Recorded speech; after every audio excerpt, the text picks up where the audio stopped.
నమస్తే మ్యామ్, నేను డాక్టర్ భాగ్యలక్ష్మి. ఇక్కడే గుంటూరు మెడికల్ కాలేజ్లో రేడియాలజీ అసిస్టెంట్ ప్రొఫెసర్గా చేస్తున్నాను మ్యామ్. తను మా హస్బెండ్ డాక్టర్ ఎన్ భాస్కర్. తను నల్లపాడు రీజనల్ ట్రైనింగ్ సెంటర్లో వర్క్ చేస్తున్నారు. యాక్చువల్లీ తను double lung transplant recipient ma'am. మనందరికీ తెలుసు, కోవిడ్ పాండమిక్ అందరి లైఫ్స్ని ఎంత డిస్టర్బ్ చేసిందో.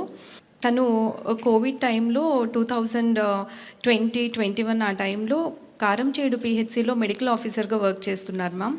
నేను అప్పుడే గుంటూరు మెడికల్ కాలేజ్కి అసిస్టెంట్ ప్రొఫెసర్గా వచ్చాను. మేమిద్దరం కూడా కోవిడ్లో వర్క్ చేస్తూ ఉన్నాము.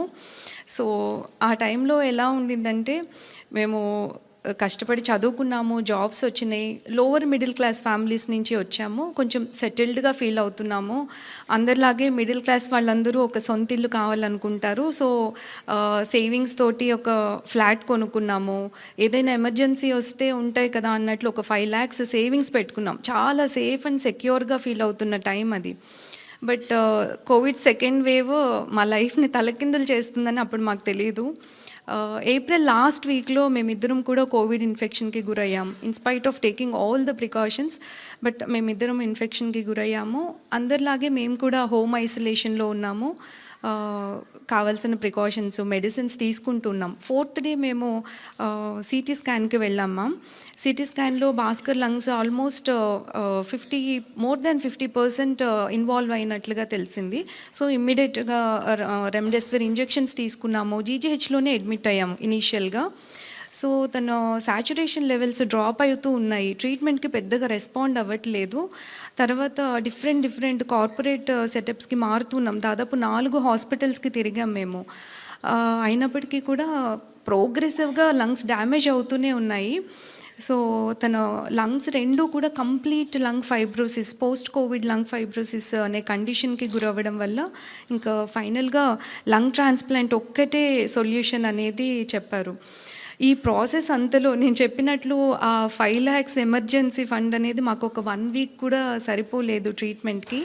సో ఇనీషియల్గా మా క్లాస్మేట్స్ 2001లో మాతో పాటు చదువుకున్న వాళ్ళందరూ తలో కొంత కంట్రిబ్యూట్ చేశారు మ్యామ్. తర్వాత మేము వర్క్ చేసిన ప్లేసెస్లో మా గురించి తెలిసిన వాళ్ళు కంట్రిబ్యూట్ చేశారు.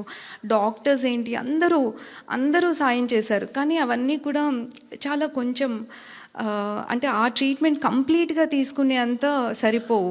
సో మా వెల్ విషర్స్ చెప్పింది ఏంటంటే, గవర్నమెంట్ని అప్రోచ్ అవ్వండి, ఖచ్చితంగా మీకు సాయం దొరుకుతుంది అని చెప్పారు. సో మేము అప్పటి మినిస్టర్ గారు బాలినేని శ్రీనివాస్ రెడ్డి గారిని అప్రోచ్ అవ్వడం జరిగింది. సో సార్ మా ఇష్యూ అంతా కూడా సీఎం గారి దృష్టికి తీసుకొని వెళ్ళారు. సో సీఎం గారు ఇమ్మీడియట్గా ఒక డెసిషన్ తీసుకున్నారు.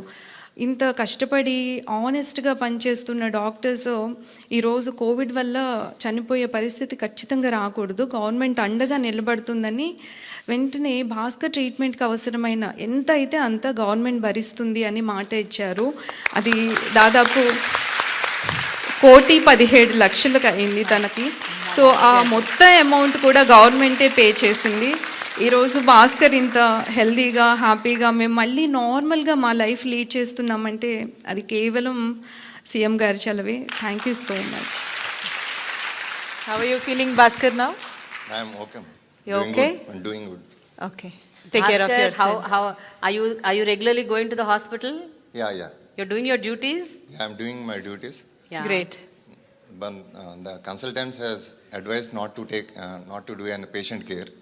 Okay. So I am working as on teaching faculty here. Great. Take care of yourself, Bhaskar. Thank you. మేము కష్టకాలంలో ఉన్నప్పుడు మాకు హెల్ప్ చేసిన ప్రతి ఒక్కరికి, ముఖ్యంగా సీఎం గారైన జగన్మోహన్ రెడ్డి గారికి, నాకు లంగ్ డొనేట్ చేసిన ఆ డోనర్ అండ్ దేర్ ఫ్యామిలీకి మేము జీవితాంతం రుణపడి ఉంటాం. Thank you.